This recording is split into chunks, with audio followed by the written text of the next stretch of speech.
Sa akin ha, congressman pa yan. Yan totoo, yung mga in-check.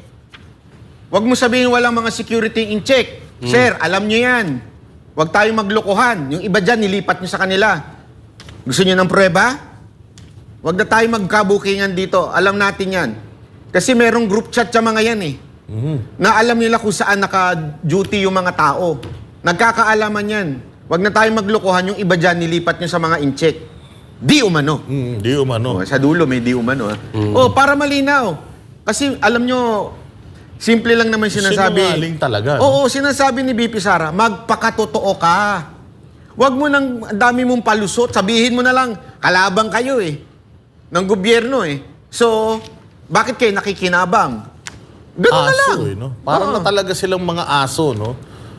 Matatanggap pa ng Pilipino yun eh. Kalabang ka ng gobyerno, bakit ka kailangan magkaroon ng security mula sa gobyerno? Ganun lang.